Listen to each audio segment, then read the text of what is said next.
ओम श्री गणेशाय नमः। दिवाली को लेकर कई पौराणिक कथाएं प्रचलित हैं। यही विषय है आज हमारी कथा का। कार्तिक मास के कृष्ण पक्ष की अमावस्या तिथि को दीपावली का पर्व मनाया जाता है और इस दिन माता लक्ष्मी का पूजन किया जाता है। दिवाली को लेकर कई पौराणिक कथाएं प्रचलित हैं। इस कथा से तो सभी परिचित हैं कि कार्तिक अमावस्या के दिन भगवान श्री राम वनवास काटकर और रावण का वध करके अयोध्या लौटे थे। भगवान राम के अयोध्या आगमन पर लोगों ने दीप जलाकर उत्सव मनाया था। तभी से दिवाली मनाई जाती है। इस विषय में अन्य कई कथाएं भी प्रचलित हैं, जैसे कि मान्यता है कि इस दिन भगवान विष्णु ने राजा बलि को पाताल लोक का स्वामी बनाया था और इंद्र ने स्वर्ग को सुरक्षित पाकर खुशी से दीपावली मनाई थी। और एक अन्य कथा के अनुसार दिवाली के दिन समुद्र मंथन के दौरान क्षीर सागर से लक्ष्मी जी प्रकट हुई थी और उन्होंने भगवान विष्णु को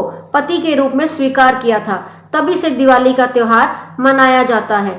लक्ष्मी पूजन करने के बाद दिवाली की कथा अवश्य सुननी चाहिए। दिवाली की व्रत कथा। किसी नगर में एक साहूकार रहता था। उसकी एक बेटी थी। वह रोजाना घर के सामने लगे पीपल के पेड़ पर जल चढ़ाती थी। उस पीपल में लक्ष्मी जी का वास था। एक दिन उसी पीपल के पेड़ से लक्ष्मी जी प्रकट हो गई और साहूकार की बेटी से बोली, मैं तुमसे बहुत प्रसन्न हूँ, इसलिए तुझे सहेली बनाना चाहती हूँ। साहूकार की बेटी बोली, क्षमा कीजिए, मैं अपने माता पिता से पूछकर ही बताऊंगी। उसने घर आकर अपने माता पिता से सारी बातें कही और उनकी आज्ञा से लक्ष्मी जी का प्रस्ताव स्वीकार कर लिया। इस तरह वे दोनों सहेलियां बन गई। लक्ष्मी जी उससे बहुत प्रेम करती थी। एक दिन लक्ष्मी जी ने उसे भोजन के लिए बुलावा दिया। जब साहूकार की बेटी भोजन करने के लिए पहुंची तो लक्ष्मी जी ने उसे सोने चांदी के बर्तनों में खाना खिलाया, सोने की चौकी पर बिठाया और उसे बहुत कीमती रेशमी कपड़े ओढ़ने पहनने के लिए दिए। इसके बाद लक्ष्मी जी ने कहा कि कुछ दिन बाद मैं तुम्हारे यहाँ आऊंगी। साहूकार की बेटी ने हाँ कर दी और घर चली आई। उसने जब सारी बातें माता पिता को बताई तो वे बहुत खुश हुए, लेकिन बेटी कुछ सोचकर उदास होकर बैठ गई। जब साहूकार ने इसका कारण पूछा तो उसकी बेटी बोली, लक्ष्मी जी का वैभव बहुत बड़ा है, मैं उन्हें कैसे संतुष्ट कर सकूंगी। ये सुनकर पिता ने कहा कि घर की जमीन को अच्छी तरह लीपना और अपनी पूरी श्रद्धा से रूखा सूखा जैसा भी भोजन बने उसे बहुत प्रेम से लक्ष्मी जी को खिला देना। पिता बात पूरी ही करने वाले थे कि एक चील कहीं से उड़ती हुई आई और बेशकीमती 9 लखा हार साहूकार के आंगन में गिराकर चली गई।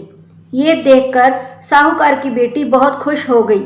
उसने पिता की बात मानी और घर को सुंदर तरीके से सजाया, जमीन की सफाई लिपाई की। चील ने जो हार उनके घर में गिराया था उसे बेचकर लक्ष्मी जी के लिए अच्छे भोजन का इंतजाम किया। उन्होंने सोने की चौकी और रेशमी दुशाला खरीदा। जब लक्ष्मी जी घर आई तो साहूकार की बेटी ने उन्हें सोने की चौकी पर बैठने को कहा। इस पर लक्ष्मी जी ने कहा, इस पर तो राजा रानी बैठते हैं। इतना कहकर वे साफ जमीन पर ही आसन बिछाकर बैठ गई और बहुत प्रेम से भोजन किया। वे साहूकार के परिवार के आदर सत्कार से बहुत खुश हुई और उनका घर सुख संपत्ति से भर गई। हे लक्ष्मी माता, जिस तरह आपने साहूकार के परिवार पर अपनी कृपा बरसाई, उसी तरह सबके घरों को सुख संपत्ति से भर देना। दिवाली का त्योहार आप सबके लिए मंगलमय हो। जय माँ लक्ष्मी।